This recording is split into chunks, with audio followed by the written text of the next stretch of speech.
We've been manhandled for thousands, hundreds of thousands of years. You can look it up in any historical books. I don't need to look it up. I know. I'm living it now. Do you ever think that anyone, whoever gets into power, wants to relinquish that power?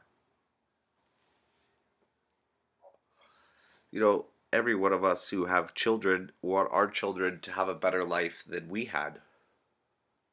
Not only do we want them to have a better life than we've had, we also want them to have more than we've had. Take, for instance, myself.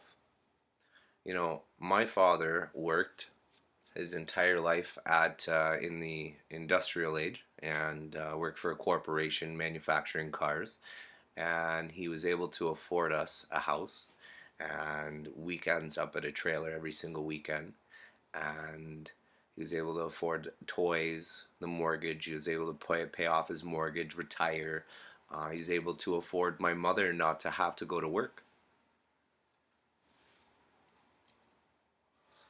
That was a really good thing, and that was definitely more than what his parents were able to do.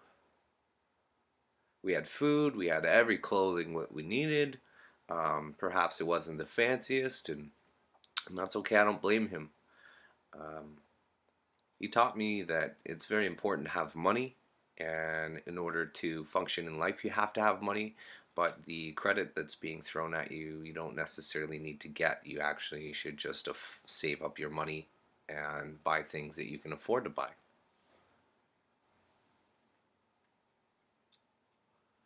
When it comes down to it, um, I don't know how long humans have been around for, but I know we've been around for quite a long time. When I think about the organizations that have pretty much run our civilizations, the first people were obviously just governed by food, nature, the necessity to procreate, shelter, fire. That would have been a major one, of course.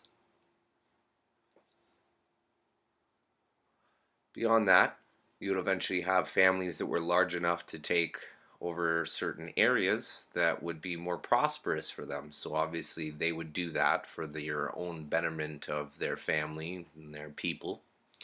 And that would continue and so on and so forth until a king were to unite a group of people. Perhaps this was done through religious purposes. I'm not entirely sure, but one or the other could take place here. I'm thinking that it probably would come from our barbaric stance, so through force, which is I would say the underlining differences between government or rulers and religion. Although religion has its own subsect, it's had its own scenarios where this has been done in the name of such deities that people are worshiping. Now, going along this line, my parents want the best for me. They want to provide for me. They gave me every advantage that one could give one's child. And realistically, my life is a culmination of what I've decided to make of it, not what their dreams or their thoughts or what they wanted me, so to speak, my own path in their eyes. But again, their thought process is they would like me to have everything that they've had and then some. They'd like me to live a comfortable life, to have happiness, obviously, in life, to have success, for them to be proud of me, so to speak. Now, so again, I say my father, like, he worked his butt off his entire life, do a good job that, I mean, I think he enjoyed. He took pleasure or learned to take pleasure in doing this job. But ultimately, he saved up all his money and he continues to save his money, and he says to me, you don't have to worry about money when I die. And I feel very strongly the opposite of that. I wish he would just spend that money because he's worked so hard to obtain that money, rather than sitting away and never really, working your entire life and never really doing anything over and above living that life.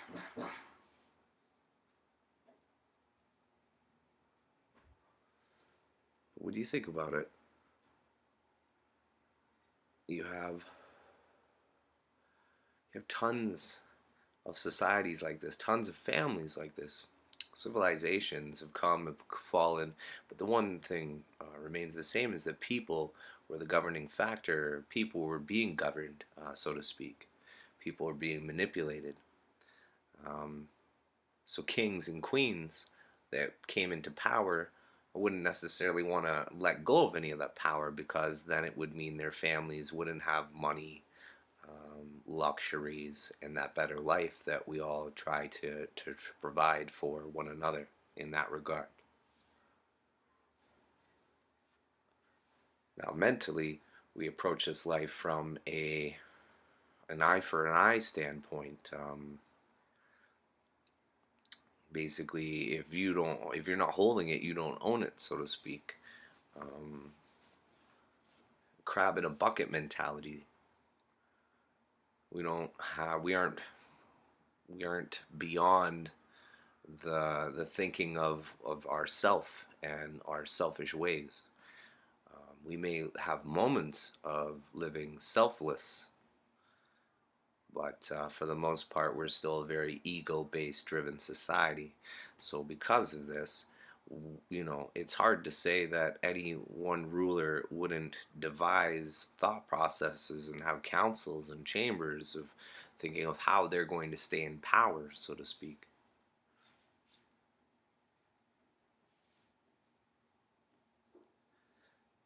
What I'm really interested in right now is the U.S. election.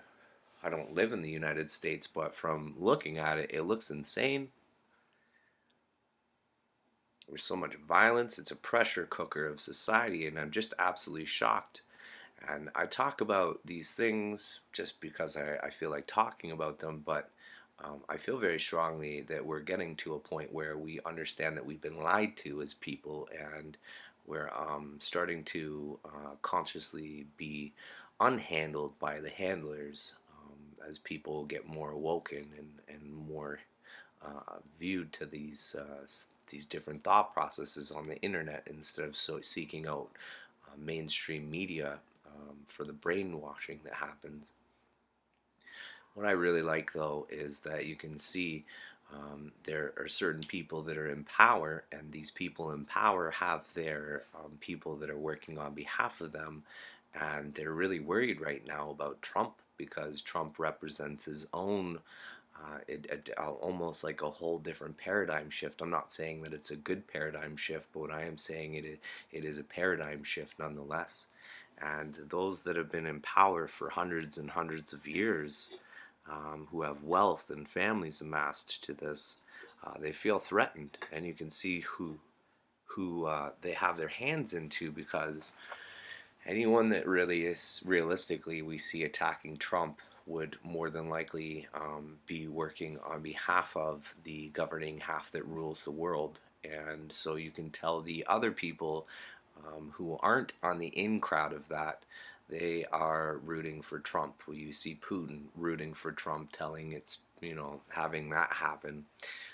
But that's messed up, y'all. That's a thought process there and a half that, looking outside of the box even further, you can tell that something's going on, and that I'm really worried about America. We love y'all. I'm sorry that you have that going on.